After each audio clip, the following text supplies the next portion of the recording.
لاکھ کی گاڑی ہے، موٹر سائیکل ہے، اس پر زکوٰۃ کوئی نہیں ہے۔ آپ نے گھر کے اندر فرنیچر ہے، اس پر زکوٰۃ کوئی نہیں ہے۔ گھر میں ڈنر سیٹ ہیں، برتن استعمال کے ہیں، کپڑے ہیں، جوتے ہیں، اس پر زکوٰۃ کوئی نہیں ہے۔ آپ نے ایک پلاٹ یا گھر خریدا، داخل کرنا ہے بزنس پوائنٹ آف ویو سے، تو وہ اس پر زکوٰۃ آئے گی۔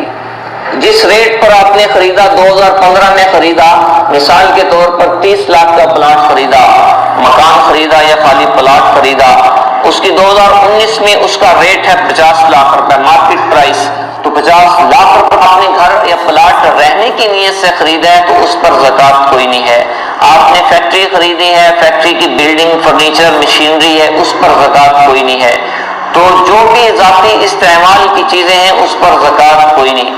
آپ کے پاس 10 پلاٹ ہیں یا 10 گھر ہیں، 10 دکانیں ہیں، آپ نے اس کا جو کرایہ آتا ہے اور اس پر اگر ایک سال گزر جائے یا سال کا اکثر حصہ گزر جائے اور سال کے بعد آپ کے پاس وہ پیمنٹ بچتی ہے، تو پھر اس کے کرائے پر زکوٰۃ اگر وہ نصاب کے مطابق بنتی ہے تو زکوٰۃ بنے گی۔ تو میرے بھائیوں، جس شخص پر نماز فرض ہے بھی اس کے ذمے ہے، جس شخص پر روزہ فرض ہے اس پر روزے کے مسائل سیکھنا بھی اس کے ذمے ہے، جس شخص پر زکوٰۃ فرض ہے اس کے ذمے ہے۔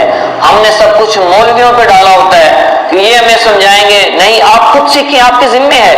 ایک آدمی گاڑی ڈرائیو کرتا ہے تو ڈرائیونگ کے سارے اصول و ضوابط سیکھنا اس کے ذمے ہے، ورنہ اپنا نقصان ہوگا، لوگوں کا بھی کرے گا، گاڑی کا بھی نقصان ہوگا۔ تو اس کے لیے میرے بھائیو، دوستو، عزیزو، کہ جو پاس کٹھی کی ہوئی ہے، سال یا سال کا اکثر حصہ گزر گیا، اس پر زکوٰۃ آئے گی۔ ایک شخص نے اپنی بیٹی یا بہن کے لیے شادی کے جہیز کے لیے پیسے اکٹھے کیے ہوئے ہیں اور سال یا سال کا اکثر حصہ اس پیسے پر گزر گیا، اس پر زکوٰۃ آئے گی۔ آپ نے کوئی بانڈس لیے ہوئے ہیں، اس پر زکوٰۃ آئے گی۔ آپ کا جو نوکری سے بالکل آپ ریٹائرڈ ہوتے ہیں تو جتنے سال کا پروویڈنٹ فنڈ بنتا ہے اس پر سال یا جتنے پینشن پروویڈنٹ فنڈ بنتا ہے اس پر جتنے سال کا اگر نصاب کے مطابق بنا تو اس کی زکوٰۃ آئے گی۔ ایک شخص کے پاس اگر 10 لاکھ روپے ہیں اور رمضان کے مہینے میں زکوٰۃ نہیں، پہلے بھی اگر اس کے پاس 1,50,000 2 لاکھ جتنے بھی آئے تو پھر 2 لاکھ اگر آئے تو 10 لاکھ کی پہلے زکوٰۃ نکالی، 2 لاکھ اس میں شامل کیا تو اب 12 لاکھ روپے پہ وہ زکوٰۃ دے گا۔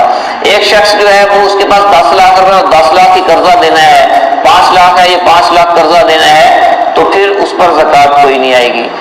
لیکن ملنے کی امید ہے تو وہ بھی شامل کریں، اس پر زکوٰۃ آئے گی۔